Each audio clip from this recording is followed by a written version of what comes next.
I'm not 3 years old. I'm experiencing myself as 3 years old. I'm Yeah. not really Jacob. I'm experiencing myself through this boy named Jacob. It's more real than this. We could say the greatest reward of this life is coming in here in this life and making this world a better place. Hello, hello, kia ora, tēnā koutou katoa. Welcome along to another episode of the Let's Talk Near Death podcast. Today we have somebody rejoining us. We have Jacob Cooper, who has been with us before, sharing about his near-death experience when he was 3 years old. He had whooping cough. He suffocated whilst climbing on a playground, fell down the ladder onto the slide, had a profound near-death experience. And if you want to know more about that, the link to that episode is down in the show notes. But today, Jacob is joining us again to share some of the insights that he's had from his experience. We are continuing that conversation. We are talking about the near-death experience that he had and some of the things he feels are really important coming out of that experience. Today, Jacob is a clinical social worker. He's an LCSW Certified Hypnotherapist. He's a Certified Reiki Master, and he specializes in past life regression, where he leverages his own experience and the research to share insights and mysteries of life. He's the author of his first book, which is Life After Breath, which is a fantastic book, going into depth about his near-death experience, and his brand new book, which is The Wisdom of Jacob's Ladder, which shares the lessons he's learnt after encountering his near-death experience. And it's like a transformational guide that provides wisdoms of each rung of those ladders that we all have to help us to discover our own inner light, our purpose, and how to be of service to others. So, Jacob, welcome back again. It's great to have you back here on the podcast. I loved our last conversation. Welcome back. Kirsty, thank you so much for having me on. Just a beautiful honor to be your return guest here today. And love Oh, everything about you. Love what you do. It's so pivotal in today's time and world and we were, going in this world. You know. yeah, no, it's great. For our listeners who maybe aren't familiar with our previous conversation, because that was a little while ago now, are you happy to go back, give us a brief overview? You had your near-death experience when you were 3, you suffocated, you fell on the ladder. Are you happy to just recap some of that? I know that there were some things there talking about past lives. You got some glimpses into some extraordinary circumstances. Absolutely. I'm happy to go back to heaven and, visit there knowing that I could come back into my body and it's only memory. And as I say, you could stretch the rubber band and you could come back. So yeah, I had, like you said in the intro, and earlier, I just had my near-death experience at the age of 3 years old in September of 1993. And I went to a playground, climbed a ladder, and was suffocating at each rung of the ladder. And eventually at the top, going onto the slide was when my breath just totally went away from me and I just totally suffocated. And then my whole body wasn't working, wasn't responsive, and then my brain literally just snapped in half as if you take a plug in a wall and just yank it out. And then I just felt my essence in my body was shifted, and I was just able to have this crossing over experience, and really went over to the other side. And during this moment, it was a reunion of all the things that was always inside of me, a reunion of my home, and I was just coming back to home. And this near-death experience that I had, I was able to really have a profound experience in which I encountered the all that is and ever was, which some people will refer to as God, and that has a lot of religious connotations. I don't try to refer to it as that, but just the center of where all things emanate from, as well as an awareness of, Christ consciousness, awareness of, past lives and what I was doing before this lifetime. I was able to really see and experience my spirit guides, that were with me at this moment. And I saw an endless array of angels that was in front of me and, just was given a choice as to what I would do within my NDE, if I would, stay, and continue on, living on the other side, or I would, finish out this journey, in this lifetime. And I was able to see kind of the work that I was doing and, the contributions. And it just, dawned on me that, you could be with God on the other side, or you could embody God through service and through making this world a better place. And I said, wow, this near-death experience that I had is just a real gift, and I'm going to use that for other people. For every, waking moment of my life, going forward, I've really, in my adult life, I've contributed, one way or another, giving back to this near-death experience and a second chance of life given to me, by God. You know. Mm. Oh my goodness, that's amazing. You said something really profound there, was something that really stood out for me was I could either be with God or I could contribute to his essence Right. Yeah. here in this world. What it so many questions. You're 3 years old. Like my brain is just going, how can you comprehend all of this? Mm. And I understand that it's not within this realm, that there's so much more going on. But when you came back into your body at 3 years old, were you aware of what had happened? Were you able to bring that enormous Mm. experience and enormous understanding that we get outside of this world and bring that Absolutely, back into being but a 3-year-old? it takes time. When you look at the human anatomy, we have two ears and one mouth. So I think we're supposed to listen first and really process things and then, talk it through, talk it out. And so for me, the listening and hearing and understanding of this, took, several decades. Probably in my early 20s was the first time I really got public with my near-death experience. Mm, So I really just allowed it to marinate and process it. And it's not like what happened to me I didn't understand. It was, the place when we go to the other side is within us all. We all understand it, but to be able to process it through the human vessel, through this, body and, stuff like that, and to find the tool that we have to make sense of, the other side, it took some time. So just because someone's not able to articulate something or say something does not mean that in one way or fashion they don't understand. But through speaking this through my mouth and being able to put it out into this world, that took some time for the soul, the body, and the communication pattern, the communication energy for it to all kind of synthesize. mm. Wow, it's big. I'm just processing what you're saying as Right. you're finishing up there, and it just seems so enormous, such a big Right. experience. I'm really aware that you were 3 years old, and I think that's just Yeah. incredible. Well, what I'll say is we have the ego, right? And the ego is all of our, human construct basically. And some people say it's edging God out, but this box that we are in, we're from day one, we're given this name, we're given this gender, we're given the country, and all of these things, all these labels in this human experience could sometimes overtake one's true identity.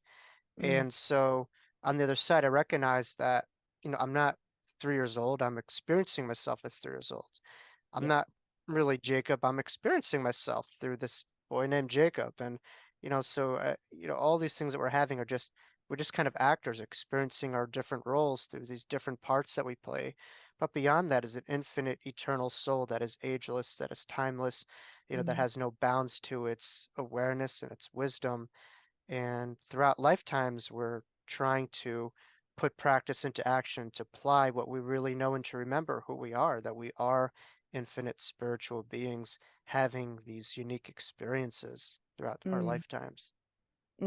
Exactly. I really like that. And as you're talking about that, you've already touched a little bit on some past lives. I'd like to come back and chat a little bit more about that. That's one of my favorite topics. So, It's a really good, juicy topic. I could go all I day know. about that. Yeah. Yeah. I just want to ask one question before we go there, before I forget this question, Mm. which is you're talking about how we come here and we have our body, we have our name, we have our family. You said even the country that we live in. Mm. Do you think we choose that before we come? Did you get a glimpse into all the lifetimes you've had, and do we control any of that? Do we have any choice on what we experience? Absolutely. I mean, if you're familiar with the life between life work, kind of stuff, and the charting phase of our life and the pre-birth phase and the pre-planning phase, absolutely. And having this NDE, it wasn't just I'm not like a one-hit wonder or I just had an NDE and that was it. Most NDErs, they're forever changed. Either their mediumistic abilities are changed or intuitive senses. But for me, yes, my psychic intuition was really amplified, but also just have all these energetic experiences and experiences beyond this realm. And so as a young child, I always had just this memory of what life was like before I got here in the planning phase. And it was often through the theater of dreams that would have the same recurring dream, that I had in just this memory of coming before I get here. But there's a lot of case studies, of people who are regressed, in hypnosis, something that I do, and they remember like choosing mom. They're in like a long hallway and they kind of see mom there and they just say, okay, that's going to be my mom. I'm going to choose this person. And oftentimes that comes with a karmic tie to that person. We know that Mm, person. We might have lived with that person. Um, at this stage and age, 2023, we usually if it's not usually a first go around here, being alive, and so there's usually ties to people that we have. And you think about it, how many billions of people on the planet? So for you to be birthed by that one person, there's usually, it's not just something random. There's usually something that ties you and that person together. mm. Do you think that you've talked about how you might choose the mother? You might say, that's the one who's going to birth me. Is there an element of the mother has to agree to accept you? Is it a two-way thing, or how does that all kind of work? Yeah, I mean, I think it's mutual. I mean, I don't think mom would be there if she wasn't a candidate, like that's a potential person who's wanting a child in a way. So I mean, she's wanting you in a way, and I think all those other mothers that are there might want a child or might be a good fit for you, and you just kind of choose there, Mm, it's kind of mutual, I think you're both meant for each other and there's destiny. I mean, at least for me, the name that I have is kind of when I just take a step back, it's kind of surreal to have that name. It's very synchronistic, because it has to do with my second book, but the wisdom of Jacob's ladder and how, Jacob fled from his brother Esau, who was kind of he was running for his life, and he had this dream of the angels going up and down the ladder, so he had kind of like a mini NDE, with his, mm, experience. And I had, the kind of similar thing where I was, my life was, in jeopardy and I just saw, the angels and I remembered, from our biggest fears, from our biggest traumas, we could see the light, we could remember who we are, where we come from, and that all things, even our scariest fears, are just temporary blips of time. Even mm, death itself is not permanent. I mean, you've talked about being an eternal being and how we just transition through different experiences, different lifetimes, different worlds. Right. Yeah, Yeah. yeah. It's people, use language of death, which means that there's a complete stoppage, there's a complete end. And it's funny how the term near-death experience has that word death, because when you have an NDE, you just recognize that's the furthest thing from a stoppage. It's a rebirth. It's an Mm, incredibly it's an incredible experience beyond any human words that we have. And I use words in interviews, but even those, they don't touch the yeah. ankles of, what heaven is. Yeah. Mm, exactly. Quite often the words just don't quite match the experience. There aren't the words for it. And that's a thing that we hear again and again and again. Right. Also, you mentioned remembering who we are. Coming back through these experiences, we remember, we get a glimpse of who we actually are. And like you, Jacob, I'm absolutely convinced that we are so much more than this physical being, than this physical experience that we're having, Mhm. and that it probably does go for many, many, many lifetimes, and that we are an eternal. I don't even know if I can say being. Being seems too constrained, but we are something eternal. An eternal essence or external Essence, yeah, experience. that's a really nice word. Yeah. Yeah, yeah. Going back to past lives, you said that you've remembered some of your past lives. You're now a past life regressionist. Is that the right word? A regressionist? Yeah. Past life regression therapist. Yeah. Yeah. Regression therapist. There we go. Um, Are you happy to share about some of your past lives? How did that all happen? Was that something you remembered in your experience, or did it come later? Both. I guess in a rare company because when when you see a lot of near-death experience interviews, not so many of them talk about past lives that they remember from their NDE. Mm, It's usually the life review, which for those of you aren't familiar with, which happens when people who have near-death experiences or those who are crossing over, they have a review of their lifetime through the perspective of themselves and through others, and they just get this flashing images and understandings of the other uh, persons or situations that we've impacted through not only our lens but through others. But my life review transcended this lifetime and it went into other lifetimes. And so in my NDE, I just kind of saw myself spanning the globe and going into different lifetimes. But the one that really stuck most closely was my last lifetime in which I had a death by suicide. I don't say commit suicide because you don't commit a heart attack, you don't commit a mm, cancer, you don't commit cancer. And as a mental health therapist, I look at mental health no differently than physical health. mm, It's not throwing in the towel or giving up. It's, someone who has dealt with a great deal of conflict and difficulty and has a lot of strength to walk in day out in their shoes. And who are we to ever judge or put a label or criminalize, that mm, behavior? Um, mm, so I think the language that we use, and I'm learning within my life too, just how important language is and how it carries a degree of influence in our lives and our perceptions towards situations, to be cognizant of that. But I just kind of understand the correlationship between my NDE and that moment in which, I crossed over, due to suicide. And just how I felt like my back was against the wall in those moments. There was nothing to hold on to. And I was just kind of gasping for air and I felt, emotionally, psychologically suffocated. mm, Then go back to my NDE. It was just like the trauma was back again. Like here it was, I felt that same way and then I was able to surrender to the other side. I let go of my pain. I let go of that, suffering, and I wasn't imprisoned by it. And I allowed a greater light and a greater essence with myself and around me, to transcend, that moment of lifelessness. And, I understand the parallels now looking back on it and how the near-death experience can really speak to, those who are dealing with loss, those who are dealing with feelings out of sorts, those who just feel absolutely depleted, by being able to trust that we don't have to do this alone, that there's great strength into surrendering to a greater power, that's inside of us. And sometimes the dark night of the soul awakens that eternal light within. And mm. I'm certainly living proof of that. And anyone who's had transformation in their lives could really attest to, that. Mm. I hear a lot of experiences. For me, when I had my experience, it wasn't anything like that, a dark night of the soul or anything like that. Mine was a Mm, medical event.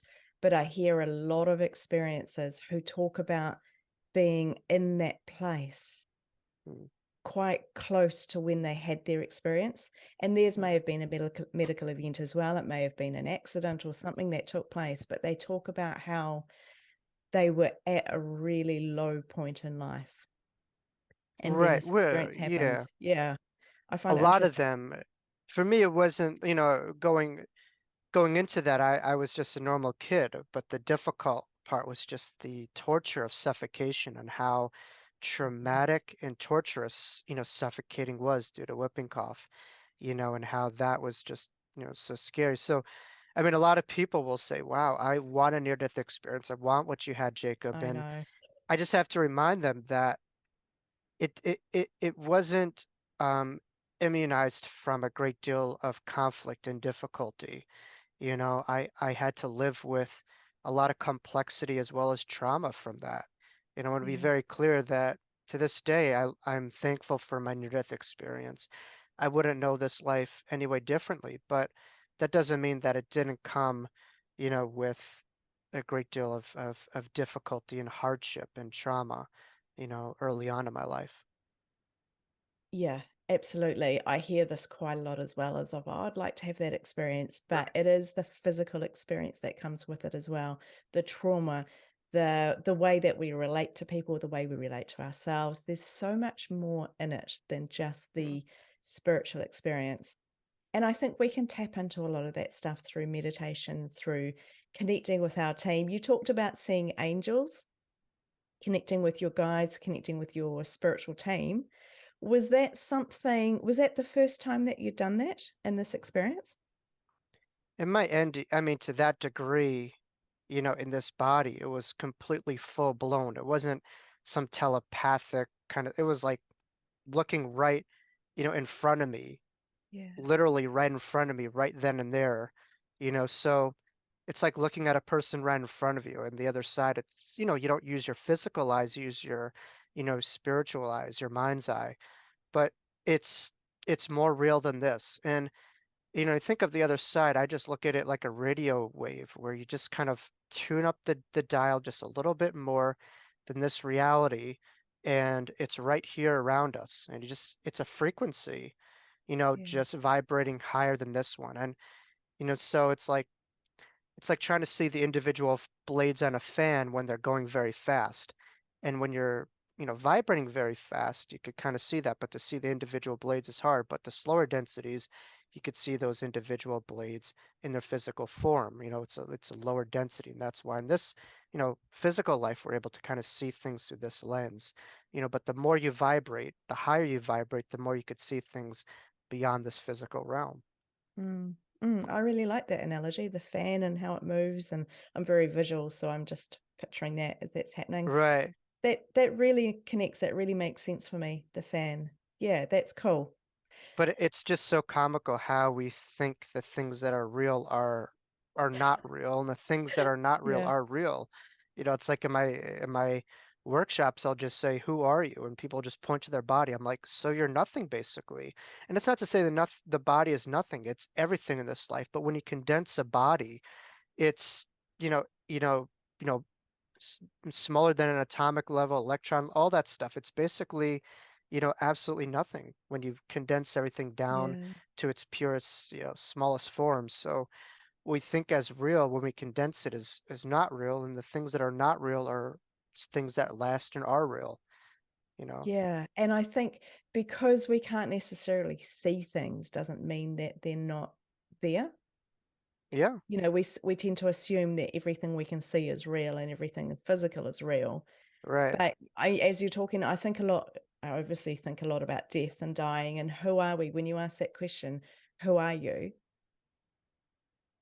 Mm. We're so much more than our body. We're so much more than this physical experience. Well, I believe so anyway. Um, if people are listening, they're probably thinking that way. They probably wouldn't be listening if they're not processing that thought. We are so much more than our physical body. So I find it fascinating. A lot of people have experiences like there's a lot of children in particular who are very open. I believe up until the age of 7, it's Mm. like we're automatically quite open to spiritual things and things that are non-physical. And then as we start to, people talk about how we start to be in this lifetime a little bit longer. Things go in cycles. I believe it's 7 years that actually we lose our memory or our ability to see beyond the physical things. So I find it interesting that as a child, you had your experience and just the impact, the way that that significantly changed you forever following that. Do you think you were more open because you were younger, or do you think it was that you went far enough in the death process that age would never have played into it, wouldn't have made any difference? I mean, I don't necessarily, I mean, I think on the other side, it might have taken me a little bit longer to incubate. I think there's an incubation period on the other side, an adjustment phase on the other side. So for me, at least, two things could be true at the same time. I think when we cross over, there's a part of us, our spiritual part of us, our soul, but then there's also the connectivity to the human part and the ego and the life that we lived, in this Mm, lifetime. We do cross over, we carry both, but eventually we settle down into our form, we settle down into our essence.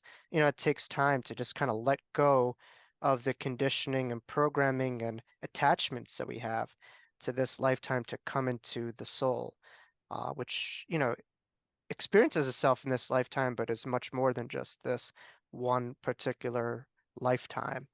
Um, Mm, so I think the incubation period is probably quicker. I was able to probably cross over more so than average. But as we know with near-death experiences, your prior viewpoints have nothing to do with what you experienced on the other side. You know, when you're on the other side, it doesn't matter if you didn't believe, you did believe, you're gonna believe once you're there. You know, it makes a believer out of the biggest, no matter who you are, you'll remember that essence, that part of you. I just think, we forget within this lifetime, we get so used to using those parts of us that need things to be physical in order to be real, things to just implode right in front of us in order for us to mm, believe in something. And that's reasonable. I mean, some people live in faith where they go by unseen forces and they're able to move forward, and some people need to have all those things and right in front of them to ascribe to them. So, and I think that that's great. Why should you do anything differently? You shouldn't believe in something that you don't know is real, and mm, I think that's what spirituality is. It's developing an awareness of a shift from a faith to a knowing, based off of direct awareness, direct experiences, versus putting stock in someone else's experiences and stuff like that. Now you'll ask, why am I listening to Jacob if I didn't have this? I'll say, you're listening to me because maybe there's a skeptic part of you that doesn't believe in this, but you're here because obviously there's something that I'm saying that rings true, that is familiar with what I'm saying. And I think hopefully it gets you back to your own compass, your own awareness, and the things that add up to that place, you know. mm, okay. And that ties back into remembering who we are, our own awareness, our existence, remembering who we are beyond this Mm. physical experience. Yeah, yeah. But that place is a beautiful gear to live in life. It's we could live on one planet, but the planet could feel like a totally different world if we're changing the position that we're living in, if we're changing the gears that we utilize. I think many people feel very deprived because they're not tapping into those deeper gears. And they have midlife crises. I know I've seen clients of mine, they've checked off everything possible that they were told that would bring them happiness. They got the job, they got the spouse, they got the house, they got the car, but they're still feeling deprived. And why is that? Because they're not living a soulful life. They're not living a connected life. And I think when you're living a connected life, all these things get magnified around us, not the other way around. You see, Mm, it's when you are feeling that light within that the world around you will magnify and illuminate.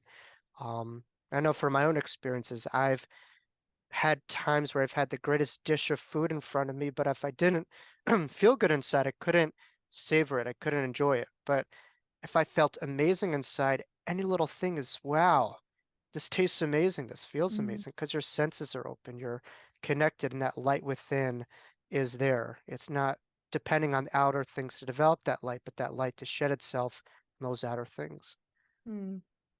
For you personally, Jacob, I love what you're saying, but for you personally, what do you think that someone can do if someone's listening to this and they're going, okay, great, I need to live a connected life.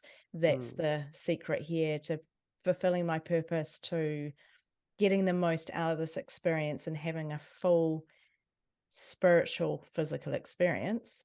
mm. What does that look like? What does it mean to live a connected life? How does that play out? Like, is that something we do? Is there a checklist of things we can do to get that connection? I mean, Right. probably not, but there are Yeah. probably things we can try, right? Yeah, I mean, there's a macro prescription, sure. I mean, meditation, all those kind of things I think work generally. But the Mm, micro is different from individual to individual. And I'll say is you want to find God, don't look at, you could travel thousands of miles away, and you could do that, or you could just get enthusiastic. And why do I say enthusiasm? Why do I say that particular word? Is let's break down the word enthusiasm. Enthusiasm has the word entheos. Entheos is a Greek word for the inner God, the God within.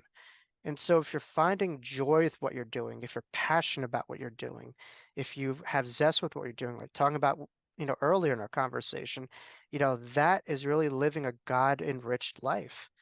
And so, you know, and I think people have to get back to that, have to get back to joy, have to get back to the things that keep them up at night that keep them inspired. And I think everyone has a different calling. I think in life it's kind of like the army.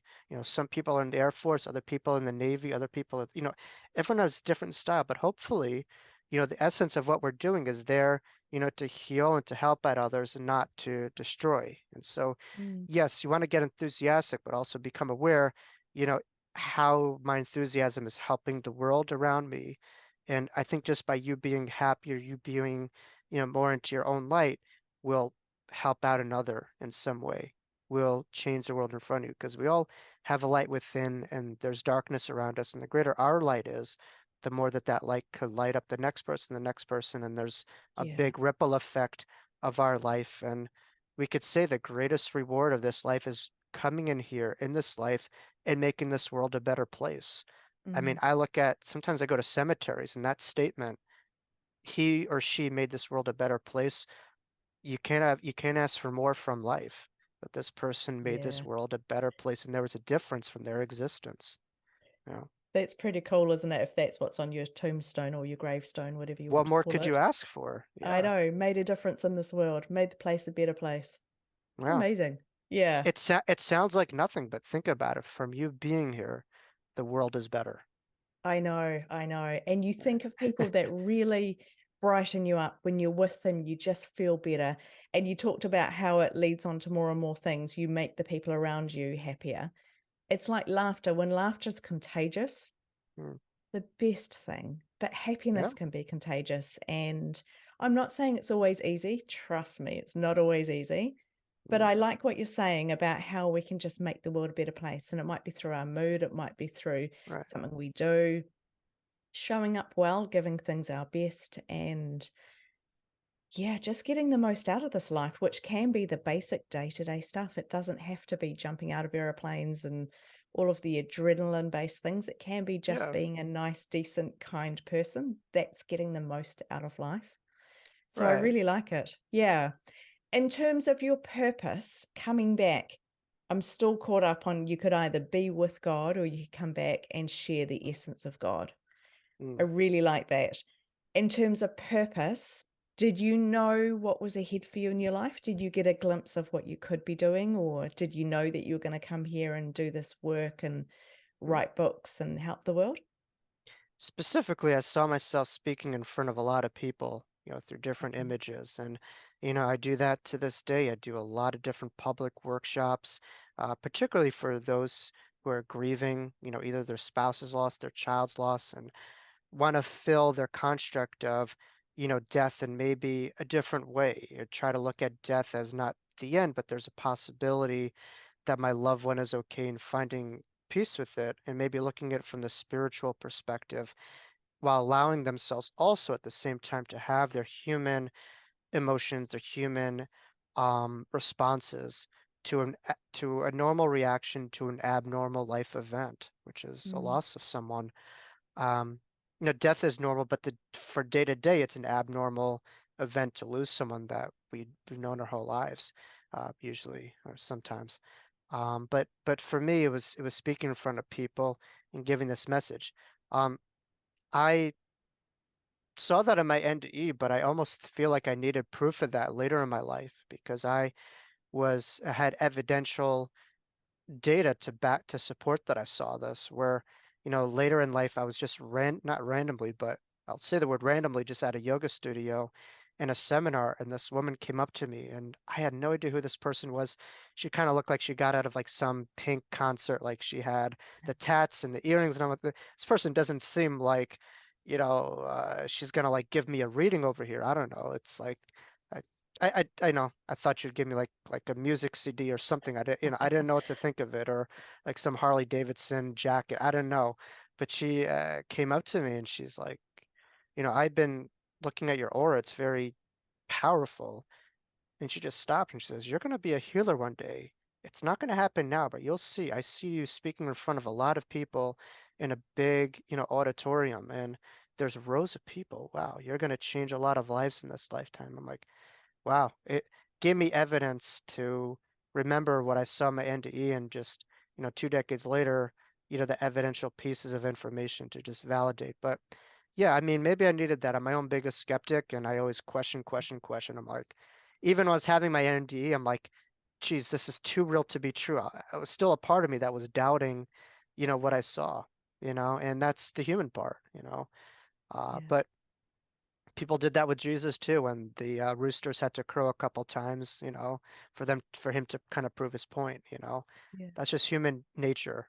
We have a hard time believing what we see in our box and to stretching that to the unknown.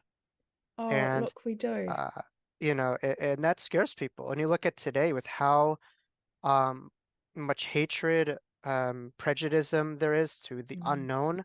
That if it doesn't directly affect me, doesn't relate to me, I'm going to scapegoat that or ridicule that or push that aside. And mm, we have to do a better job of getting comfortable with the things that we don't know and expanding what we don't know. And that's how we evolve and grow, each and every mm, day. mm. I think the key piece there is expanding what we don't know rather than Right. judging what we don't know or The energy criticizing or towards it. outright Yeah. rejecting. Right. Yeah. Yeah. Because Big, people just live. It's like if it doesn't directly speak to me or relate to me, then it's othered. Then it's something weird. Then it's something bad. yeah. That's horrible. But I sort of think, well, maybe it's just not for now. We don't know everything. And I don't know. I look back on my life and I go, man, look, if only I'd known this back then. Look how much I've grown, and Right. things which didn't make sense to me 10 years ago might make sense now, or they're starting to make Mhm. sense now. It doesn't mean they were wrong 10 years ago. It means that I was at a different place in my life or wasn't ready for that information or wasn't ready to pursue that pathway. Yeah. Yeah, we're very quick to judge and to criticize things and turn them off. Whereas I love to be curious. I love to Right. question everything. Um, you could say I'm a little bit skeptical because I really question everything. And I Mhm. think it's okay to be a bit skeptical, Yeah. but I'm not I going to think go and that's judge fine. it and tell people they're wrong Right. Right. because I don't quite get it or I Mhm. don't agree with it. But yeah, anyway, we're going down a different pathway there. But the fact of daring to explore is so pivotal. You look at you and I, like I'm in New York, you're in New Zealand. There was a time where people saw the world as flat, and that was just what the known was. I And know. anyone who would challenge that would be attacked or whatever. And then through exploring the known, they found that was not the case, and the world was looked at in a much different way.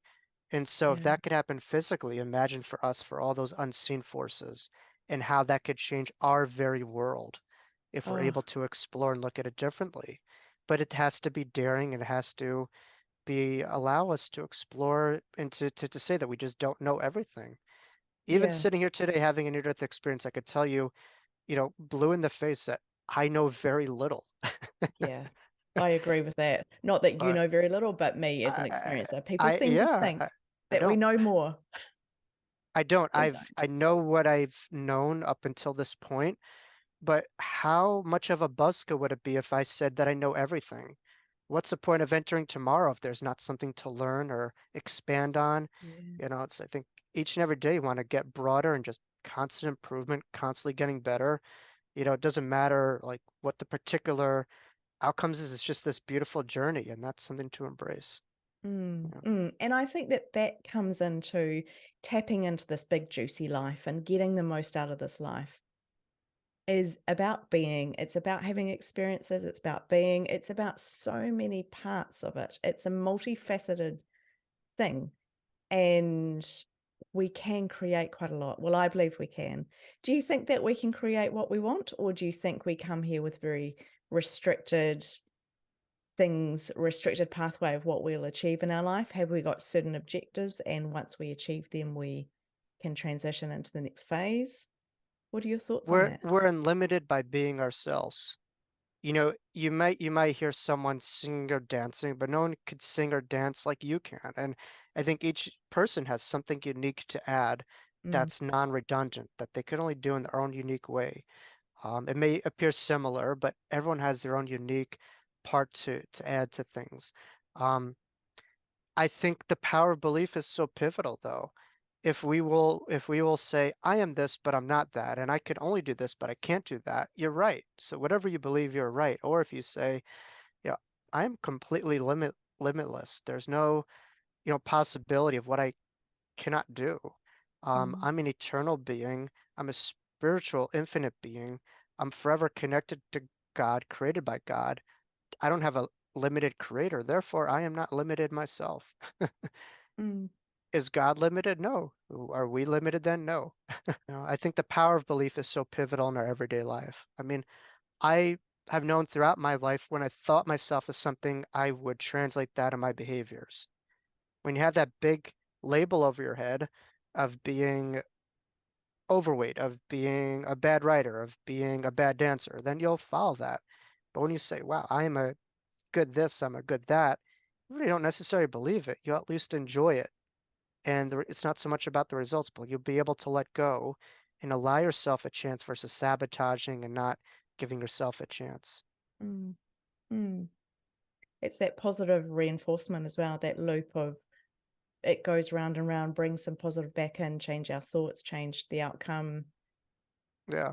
Yeah. All these people say the same ways, but like, I think simplicity sticks. It's like, you listen to some of these best-selling people and they have, the big crowds, but at the end of the day, sometimes it gets so complicated where it's like cooking spinach and you ask people, what did you learn? They're like, their voices sounded nice, whatever. What specifically did you learn? And not always they come back with anything specific. So I think if we could apply simplicity to this stuff, you'll lead to a lot more results. When it gets too complicated or too heady, it sounds good in the moment, but to translate it to your everyday life, that is where the real work, happens. And Mm, I think you're always best by being simple with the messaging, you know, mm, mm.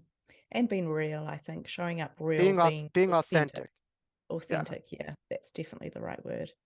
Oh, sure. You Yeah, could have person A, person B saying the same exact thing, but if there's not congruency with the person's words and their energy, people are intuitive. They're not going to yeah. always buy in. So you have to really live your words and, uh, really have them matching your energy. That's very Mm, important. definitely, definitely. You've written your book, Yes. The Wisdom of Jacob's Ladder, which shares the lessons, and you talk about the different rungs on the ladder. I find this so interesting, especially with your name being Jacob. It's a brilliant Right. title for your book. Can you share a little bit about these rungs? And you talk about how it's like a guide through navigating the ladder. Right. Well, it's endless rungs, but you look at the ladder, like the ladder, physically it goes on the ground and it goes up, right? So within my book, I talk about the ground related issues, the things relating to mental health, to grief, to depression, to anxiety, all those kind of things in a way and how we could use this afterlife phenomenon or this near-death experience that I had, to speak to those, moments or those experiences. But also, utilizing some of those greater lessons that I had for this lifetime. The key is to not have to call the hereafter after. I think we need to be able to call the hereafter the here now, that we don't have to wait to go there. We can, but it's right within the doorways of our very essence. And we want to be able to be both spiritual and human too. So I think if we're all there all the time, then we're not really here. But if we're all here, we're not also connected to some of those gears. So having a balance between the two is what the Wisdom Jacob's Ladder is all about, and acknowledging some of those difficult issues. I mean, the Wisdom Jacob's Ladder touches on grief and suicide, even, Mm, things that I've encountered through my clientele and my work, and people wanting to know, like, what happens, if I make a bad decision or if I've made mistakes in this life. And so I think a lot of the abuse that people might have had through, their culture or religious upbringing and maybe finding a different relationship with spirituality from someone who's been there firsthand as a near-death experiencer. do you feel like everybody has the same ladder, or do we choose what those different rungs of the ladder might be before we come here? Is that part of our pre-birth planning? I think everyone has a certain vibrational frequency. The key is to hold on to that, to build that up. Some people they may come, higher and then kind of lose that light. And it's sad because I don't know about you, but have you ever looked at a picture of a family and just kind of looked at the eyes of some people Yeah. and then looked at that picture of like a child, or that when that person was a child, and how different the eyes are, and some people retain that spark, and others, they may unfortunately be a little bit more dimmed. And as we know, the eyes are the windows to the soul, as Yeah. cliche as that sounds, but it is true. It does have an energy to it. So I think the key is to build and retain that spark and to not lose it. And we do this by connection. We do this by really being empowered in your life. But often, people buy into a lot of cultural myths that someone outside of me has that power, or I don't have that power. That is in someone else. But if you look at someone that you really love, like a teacher or an author, whatever that is, you have to say, that's me. I'm that, because the thing that you really love, truly in your heart, is your higher self. And you're seeing that in reflection in a person, even if that's nature. All the beauty that we see is just merely a reflection of what we have in ourselves. And, we should be able to be in alignment with our higher selves and our truth, not to see it outside of ourselves or in someone else. Hmm. What about if we struggle with self-love? Like you're talking about how we've got the higher self and the Mm. true essence of who we are. Mm. If we struggle with our self-love, is that one of these rungs of a ladder? Is that how it works? Or is that maybe something that we came here that we personally had to face and to work Right. through? Well, you don't want to bypass, we don't bypass grades in school. We're going through a certain stage in life where maybe we want to be 10 or 11, but right now we're 4 or 5. We're right, and I think that's an important lesson, is to learn unconditional love, no matter how good we are, how low we soar. And sometimes we take very challenging situations in life to learn that very lesson. It Mm, doesn't have to do with being a bad or good. It could just mean that this lifetime is an opportunity to expand on unconditional love from some of those dire circumstances that we are in. But I think anyone, no matter where you are, could apply that. And I think with my clients, we try to work on, despite whatever I'm going through, I'm experiencing this, but I still love and accept and embrace who I am, beyond what I'm experiencing. And we could see life as a victimized school, or life as an opportunity to learn how to love even those, especially those difficult parts of us, or those difficult moments. Um, and so there's many different roles and experiences that we could have, and avenues to learn that, but mm, they're available, and life has certainly endless available challenges, readily at hand, and the last few years has taught that especially. But, it's how you see that. What hat are you wearing on when you're looking at those same things? And, mm, those things could be totally different when you're having a different, viewpoint of things. mm. Yeah, and there's a lot going on in our lives which influences the way that we see things. And yeah, there's a lot to consider, isn't it? It is a very physical experience that we're having alongside this very eternal experience that we're having, this spiritual, this essence that we've talked about. There's a lot going Yep. on. Yeah. There's a lot happening, but isn't it sometimes just so surreal how things happen, how sometimes when we think to ourselves at certain points in our life, we are exactly in many ways where we dreamed of what we wanted one day. Mm. Like if I were to say, hey, you know, like 10, 15 years ago, you're going to be having a podcast, you're going to be an author, you're going to be doing all these things. You would have said, No way. I'm crazy, but there's a part of you that saw, maybe someone who did this, and then you said to yourself, I am that. I'm already there. That's not outside of me. And from that inspiration, you were able to see that in yourself. And I think for all of us, we have to find the things that we gravitate to, and then just see that within ourselves, Yeah. and Yeah, walk I that love path. that. Love that. And I really think that for me, that's a massive part of this connection piece that we're talking about.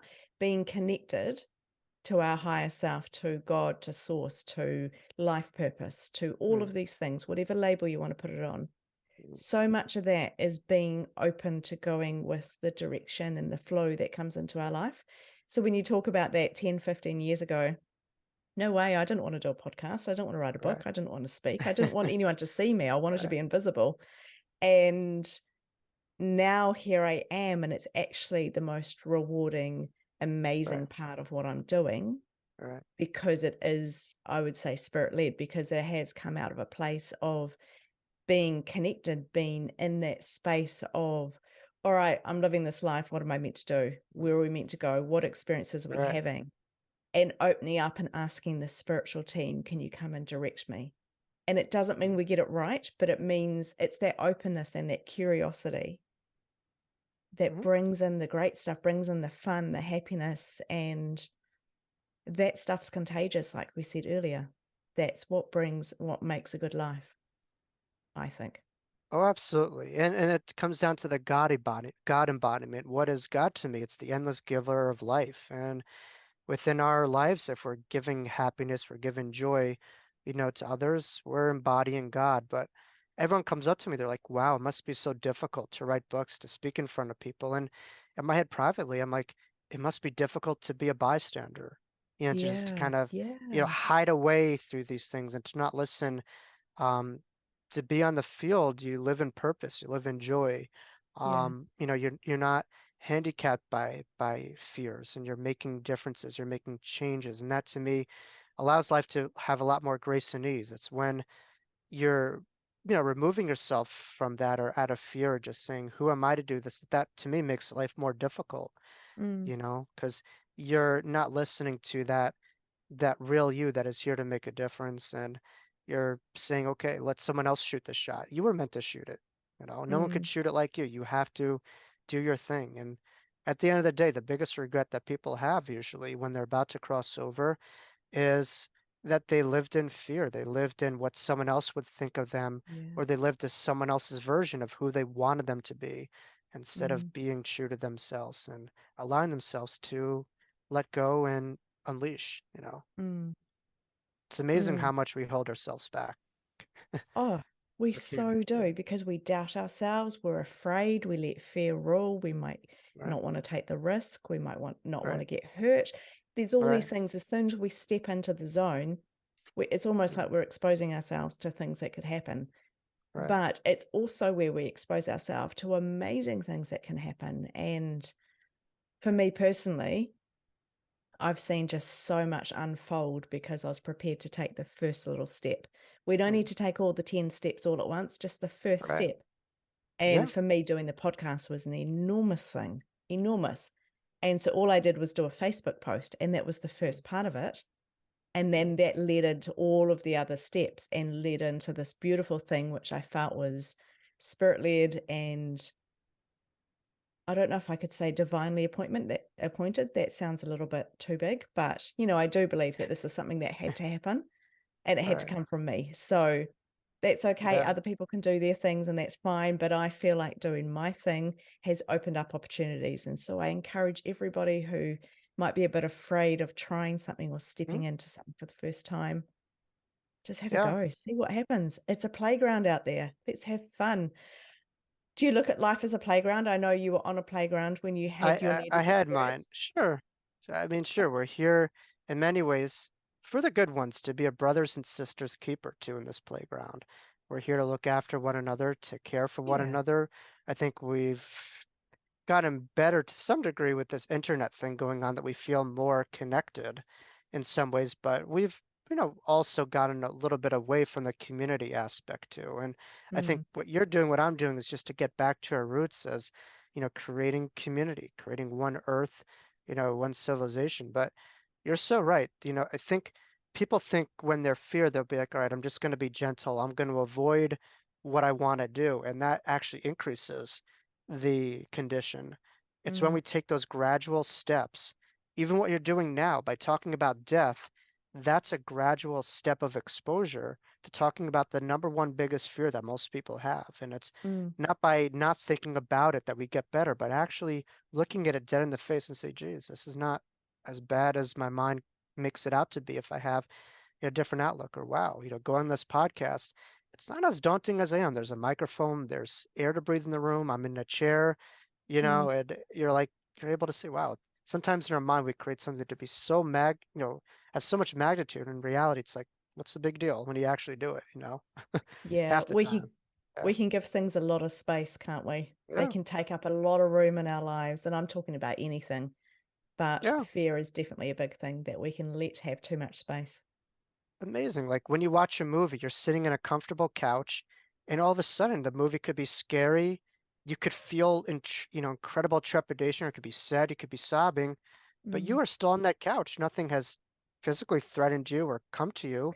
But the Yeah. mind is interesting like that, where it could take a life of its own and experience all these things that aren't like affecting you on this couch. You're safe on the couch, you're okay, Mm. but the mind could, go on this kind of, whirl, if you will. So Mm. it's Mm. interesting. Yeah, no, exactly. And if it's me, then I've probably fallen asleep in that safe couch environment because I'm Right, terrible with that. right. It's funny. Yeah. Jacob, if you had one thing, you've written your books, you do a lot of talking, you've got a lot of Mm. experience, you're helping a lot of people. If there's one thing you want people to know, what would it be?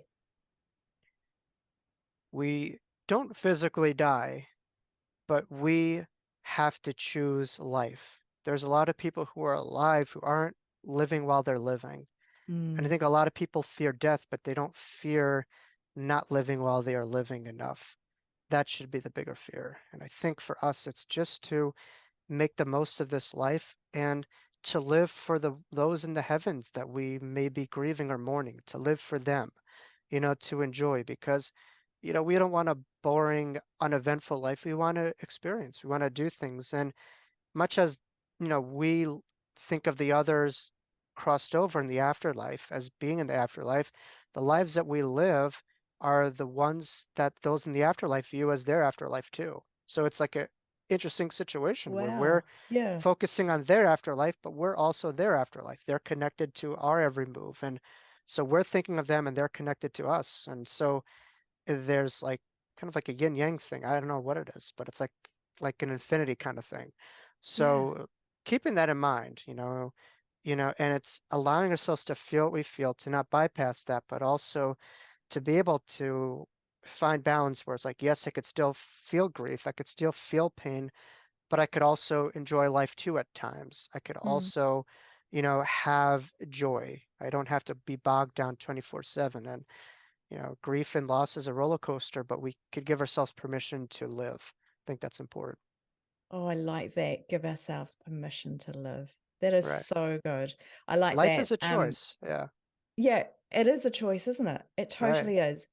And I talk quite a bit when different groups that I'm in, different work that I'm doing, with a lot Mm, of people talking about death and dying. And mm, it's don't die before you're dead, which is kind of what right. you were saying of people aren't Exactly. physically dead, but they're dead on the inside and they're walking Right. around, Right. Right. not truly living. So I love that. Thank you so Mm. much. That's brilliant. Thank you. It's just a sign for on the universe that that's a really good message that needs to be continuously put out there. And thank Yeah. you for that same message. We're all tapped into the same thing, but the more that we're able to kind of say it, it becomes real. Yep. It really does.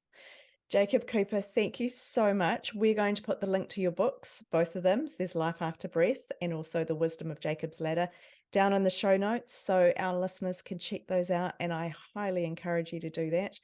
Very, very good books. Thank Um, you. yeah, Jacob, wishing you all the best with everything that you're doing. It's so amazing to just have this conversation with you and understand some of the wisdom that you did get from your near death experiences. And thank you very much. Thank you for doing all that you do as well. You're doing terrific work. Thank you.